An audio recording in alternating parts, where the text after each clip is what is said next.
quero agradecer a participação de vocês. No outro evento eu comecei agradecendo, hoje eu esqueci aqui. A gente teve uma taxa de resposta muito boa, as universidades estavam em greve, a gente fez um trabalho grande para contatar e conseguiu uma resposta boa, e as fundações de apoio melhor ainda. Tá? A gente sabe que não é fácil se expor, na verdade, foram feitas várias críticas ao questionário. A gente sabe que um questionário fechado ele não consegue captar a realidade completa, entendeu? É difícil para quem está construindo o instrumento, para quem está respondendo também. E a gente, mas mesmo assim, vocês participaram e a gente agradece muito. O período da pesquisa, né, foi no final do ano passado. E os questionários vocês conhecem bem, foram feitos fundamentalmente, foram 2 questionários, um para as fundações de apoio, bastante extenso, né, e para as universidades também. Um dos objetivos de fazer um questionário tão extenso também foi para já ter esse primeiro passo de mostrar assim, olha, nós achamos que é assim que tem que ser, e são esses quesitos, a gente tentou vincular o máximo possível às normas, entendeu? Para não ficar inventando algo que seja mera vontade nossa, tá? E algumas falaram, realmente a gente não desconhecia isso, não sabia identificar, não sabia esse entendimento, então um dos objetivos foi esse, né? Inicialmente a gente fez um questionário bem fechado, nem ia aparecer, você tem registro centralizado, sim ou não?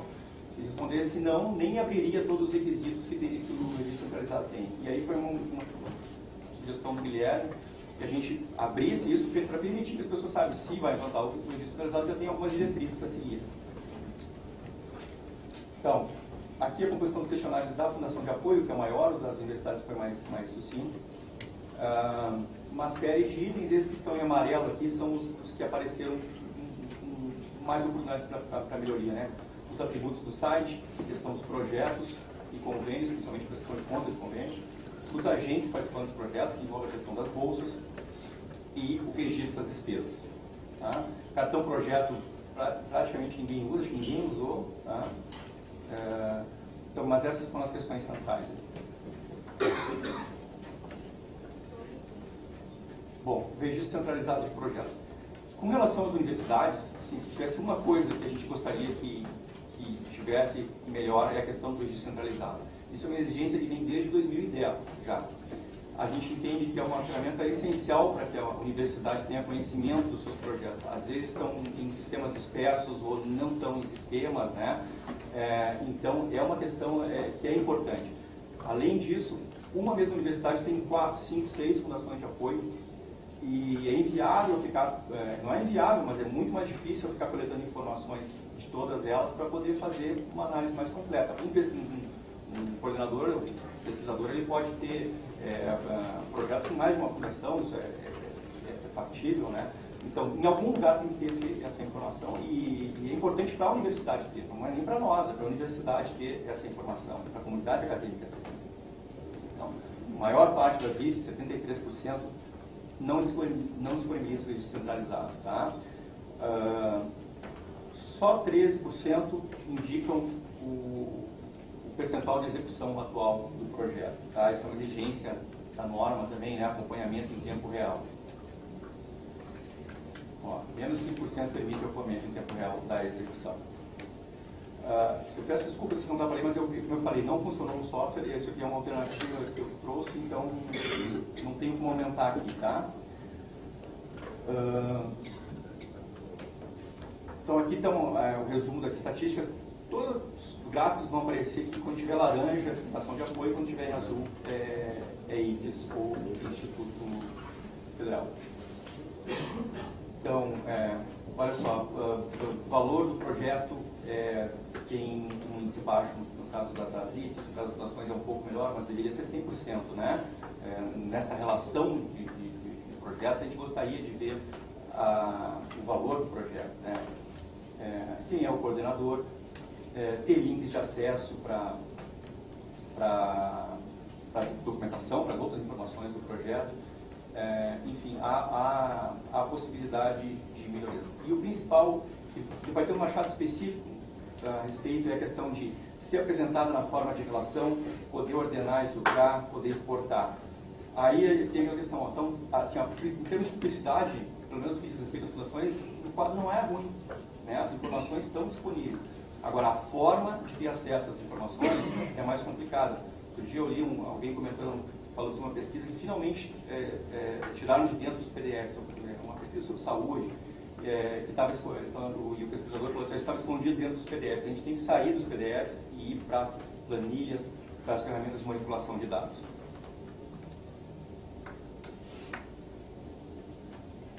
Aqui é a mesma coisa, laranja é fundação, azul é IFES.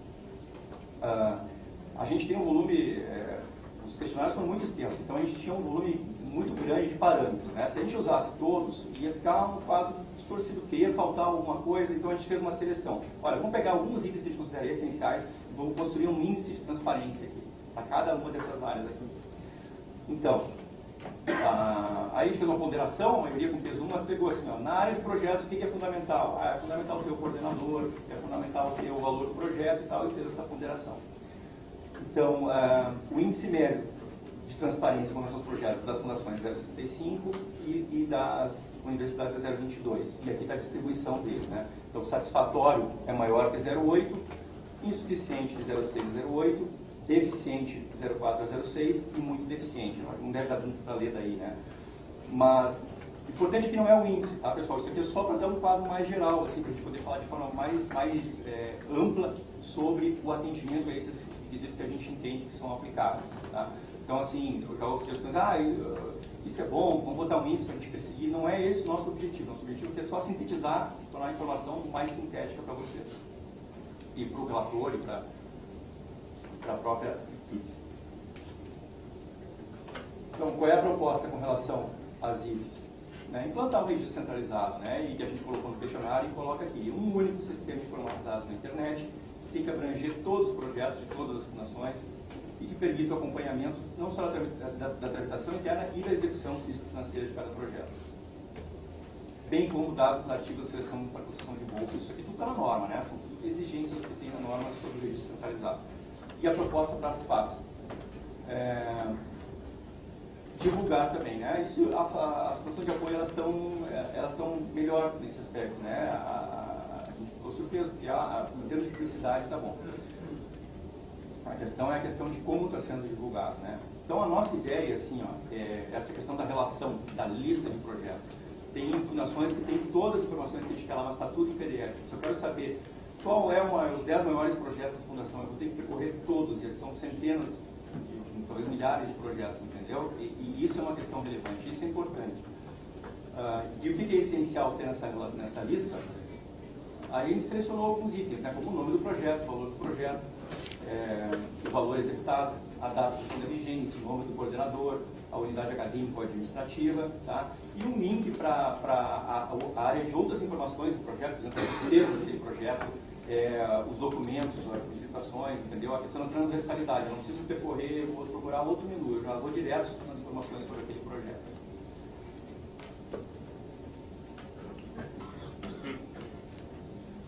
Bom, processo seletivo para concessão de bolsa. Isso aqui é uma coisa que a gente está revendo, tá? No outro evento, nas respostas de vocês e no evento que a gente realizou no Rio Grande do Sul, surgiu a questão.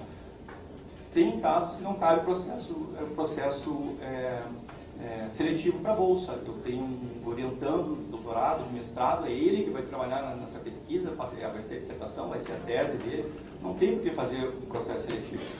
Concordo plenamente. A questão, a gente foi infeliz em usar o processo seletivo, passou a ideia do edital. O que a norma exige é que haja critérios objetivos de escolha.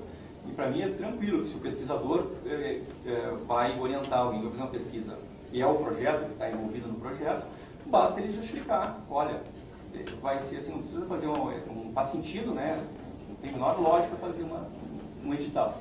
Então, a pergunta foi feita, processo seletivo, parece que foi interpretado no sentido de se houve edital ou não. Tá? Então, a gente vai ter que contextualizar isso aqui no relatório para deixar bem claro isso. Mas também há hipóteses de edital, né? Existe, eu não lembro o número da lei agora aqui, mas, por exemplo, para bolsas de extensão para alunos, a lei prevê, inclusive, edital. Tá? Então, acho que está distorcida essa informação aqui, mas a gente vai contextualizar tudo isso. Então, só 14% das instituições federais divulgam os processos seletivos. E é importante divulgar os resultados. Eu vi numa universidade também algo bem interessante com relação, por exemplo, à seleção de bolsista aluno, que é o mural de bolsas. Pô, é um processo seletivo, né? Não precisa fazer um edital, mas é um processo seletivo. Divulga, tem os critérios para atendimento. Então, não é necessariamente o edital, tá? É o critério objetivo de seleção, ter um procedimento definido e divulgar o resultado. Então, a proposta para as CITES é divulgar no site os processos seletivos. A gente vai estar trabalhando nessa redação para melhorar. Bom, aqui é um ponto importante, né? Dos agentes participantes dos projetos, fundamentalmente a questão das bolsas, tá? Então, há deficiências nessa área, né? Há oportunidade de ser melhor nessa área. Então, lembrando, né, laranja são as fundações e azul as universidades. A gente vê que não é uma crítica, assim, mas as fundações, na verdade, estão atendendo melhor os requisitos de transparência do que as próprias universidades, muito em falta desse registro centralizado que não está implantado pela maioria. Tá? Mas, de qualquer forma, o índice de divulgação é razoável? É, mas tem questões que são fundamentais. A gente sabe que a carga horária semanal é um ponto muito discutido, problemático e tal, mas é uma exigência da norma que haja divulgação, né? O tipo de vínculo. E sempre a questão que eu vou voltar daqui a pouco, assim, ó, apresentar na forma de uma relação com recursos de informática que permita analisar dados e extrair dados. Tá?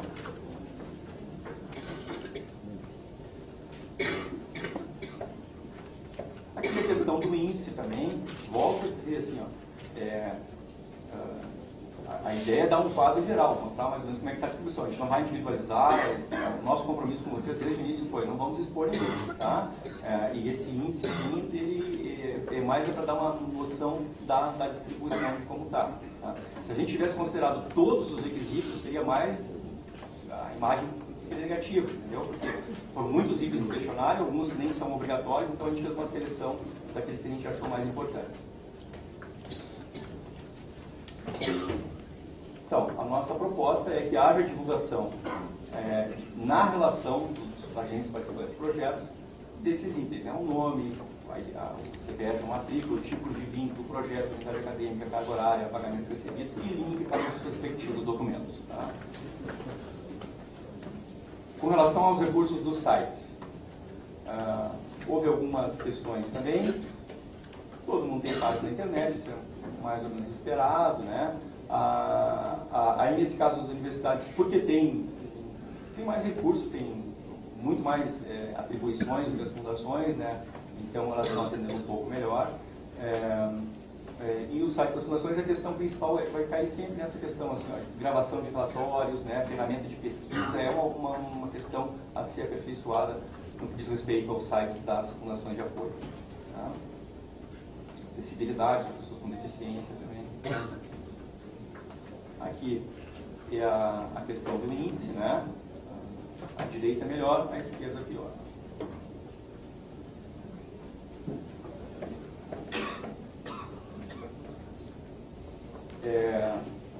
Então, a proposta para as fundações de apoio é que implemente esses recursos aí.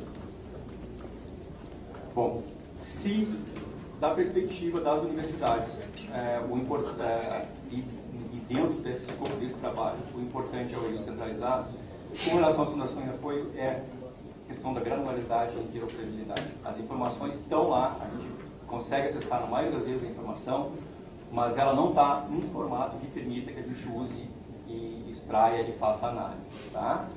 Dentro daquela premissa que a gente tem, que publicidade é uma coisa, transparência vai bastante além.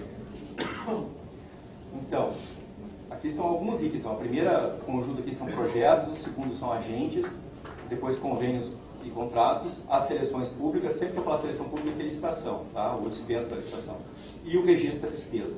Né?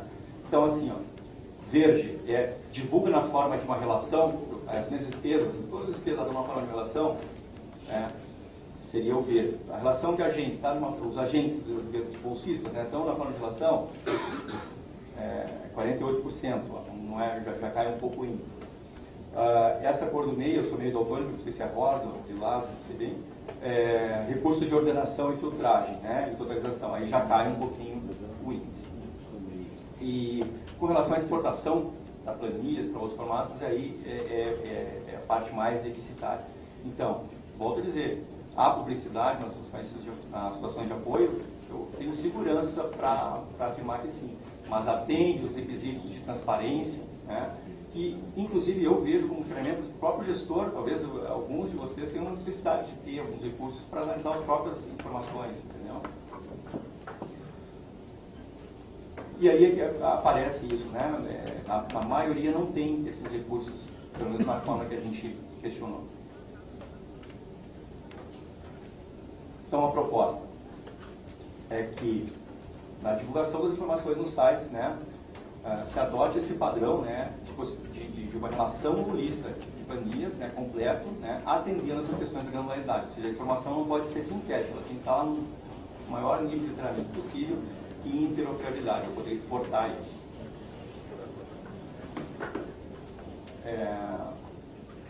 Perdão. A possibilidade de filtrar, inclusive pesquisa por pesquisa textual, isso algumas já tem, a gente entra nos projetos, bota uma palavra-chave e localiza, então em alguns casos foi identificado. A possibilidade de ordenar também, eu quero ali a relação de projetos, né? Pode começar pelos mais recentes, mas dá a possibilidade de ordenar por nome do valor ali. E a geração de relatórios, né? Poder exportar.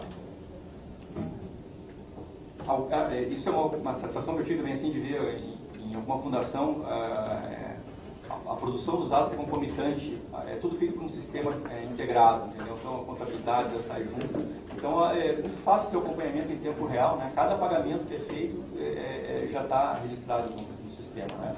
E torna muito fácil da transparência, né? O registro das despesas, né? 51% registra as despesas. A questão principal, aí a questão do recurso, né, do recurso público que a gente já debateu, não apenas o recurso que é transferido do orçamento, mas também as receitas que são captadas para uso nos projetos com a participação da universidade. E é importante que se individualize cada pagamento, né? Então, qual é a ideia? Né? Eu pegar, seleciono um registro de despesas, ter no mínimo esses campos, né? Data do pagamento, o valor, o favorecido, uma descrição sucinta da despesa, a que projeto se refere, o número da seleção pública e o link para acessar os documentos referentes a essa despesa.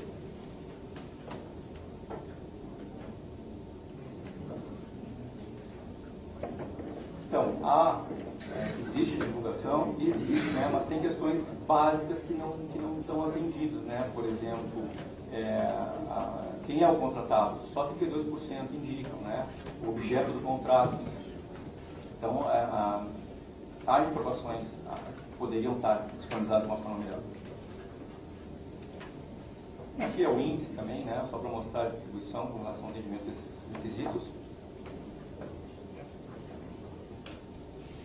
Então, a proposta para as FAPs é divulgar as informações sobre seleções públicas daquela forma que a gente está propondo e dar acesso à íntegra do processo de seleção. Tá? Isso é exigência da norma também. Então, nessa relação de seleções públicas, aqui os campos principais, né, a serem indicados. Isso tudo a gente está, é uma sugestão, é aquilo que a gente está dando valor como importante, tá? Mas isso ainda está em discussão. Com relação a metas e resultados, também há pouca divulgação. A gente tem um entendimento assim que, claro que cada projeto atingiu ou não o seu objetivo, atingiu as metas que foi proposto. Então, cada projeto é analisado com relação ao resultado. Mas a gente entende que tem que ter uma avaliação do relacionamento da IBES com a fundação como um todo, né? E para isso a gente tem que construir indicadores, tem que ter metas, né? Tanto que é usado para regerenciamento um dos requisitos que é a avaliação do desempenho do relacionamento como um todo, não individual de cada projeto. Sabe que é difícil construir indicadores, né? Pode até ser, às vezes pode ser até ruim construir, mas é possível, pelo menos, conversar a respeito disso, né? Qual o nível de satisfação dos coordenadores com relação à fundação de apoio, com relação às seleções públicas ou de forma geral. qual é o tempo que demora quando o coordenador propõe um projeto até que ele seja aprovado, entendeu? São tempo médio, né? São informações relevantes sobre o desempenho. E a questão da distribuição. Então, a nossa proposta é de que haja a divulgação, divulgar os relatórios de gestão anual e os relatórios das avaliações de desempenho. Isso tem alguns itens assim, ó, que são de muito fácil implementação, né? E isso é evidência de que qual é a nossa leitura. Qual é a nossa leitura? É um pouco de falta de cultura, né? A gente sabe que no dia a dia as fundações elas têm um volume de trabalho grande, às vezes não dispõem de pessoal suficiente e acaba deixando de ser prioridade a transparência. Mas há questões que são muito simples, né? Relatórios de gestão, por exemplo. Isso é relativamente fácil, né? Não existe nenhuma ferramenta tecnológica avançada para divulgar um relatório de gestão. Relatório de gestão anual, né?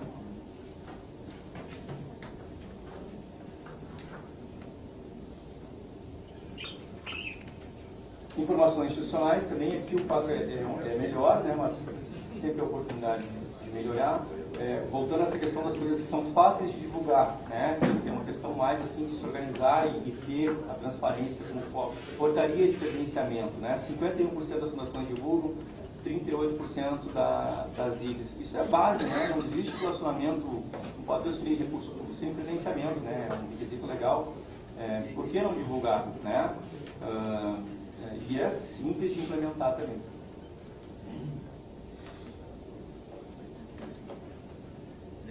Aqui é só os índices.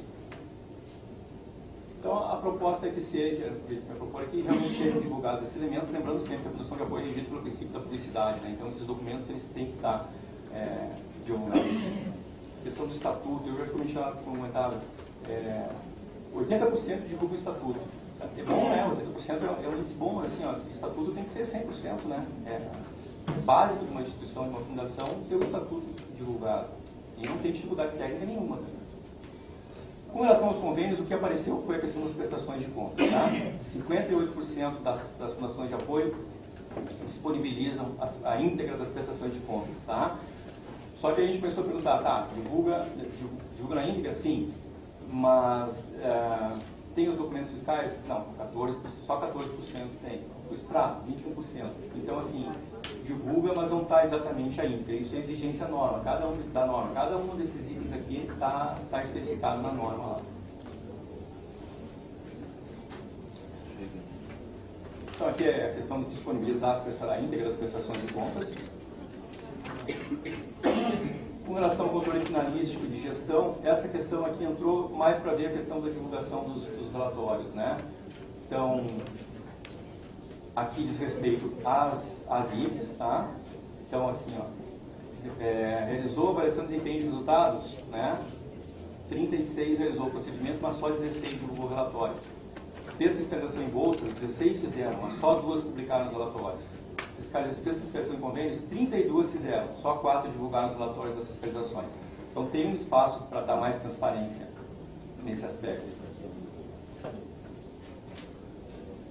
E aqui a publicação pelas fundações de apoio, né?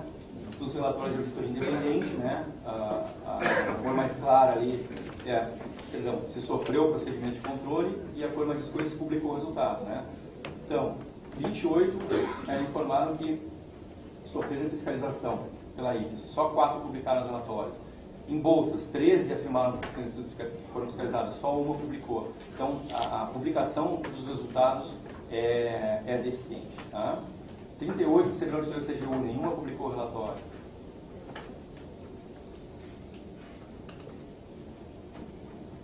Então, a proposta é que haja publicação dos resultados desses trabalhos. Essa é uma questão. No início do trabalho, a gente tentou abranger tudo, né? E vamos discutir depois o que se aplica e o que não se aplica.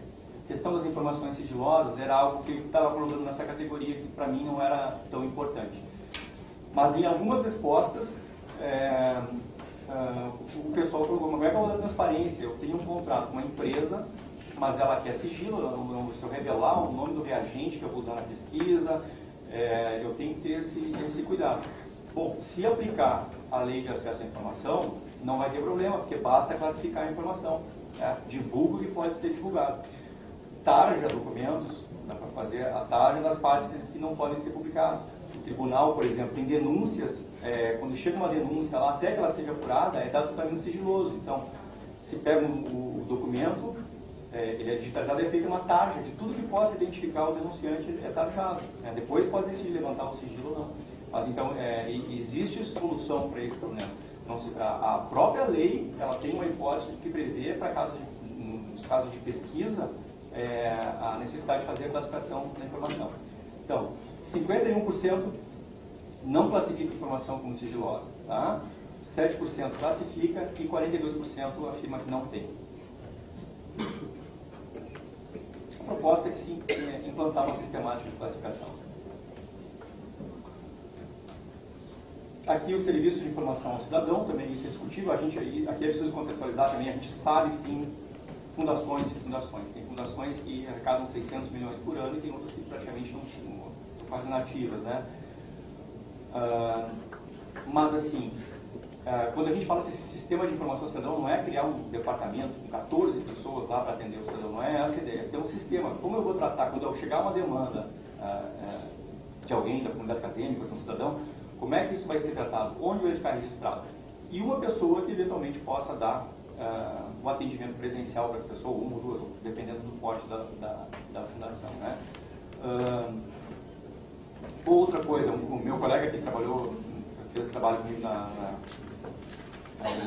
ele afirma o seguinte: se tem muita demanda, quanto melhor for a transparência ativa, as informações que vocês colocam disponível já, menos vocês vão ser demandados, tá? Então, pode se trabalhar nesse aspecto também. Vamos melhorar a transparência ativa e ter menos demanda no serviço de informação ao cidadão. A proposta é a implantação. Tudo isso aí, como eu falei. Vamos ver o que cabe e o que não cabe, tá? A gente colocou tudo e está discutindo, inclusive, internamente a respeito disso. Designação do responsável pela LAI, né? Isso é interessante, ter alguém dentro da fundação, da IFES, que seja responsável por monitorar a implantação, né? Então a maioria não designou. Cabe, não cabe? Vamos ver, né? A gente, em princípio, acha que sim.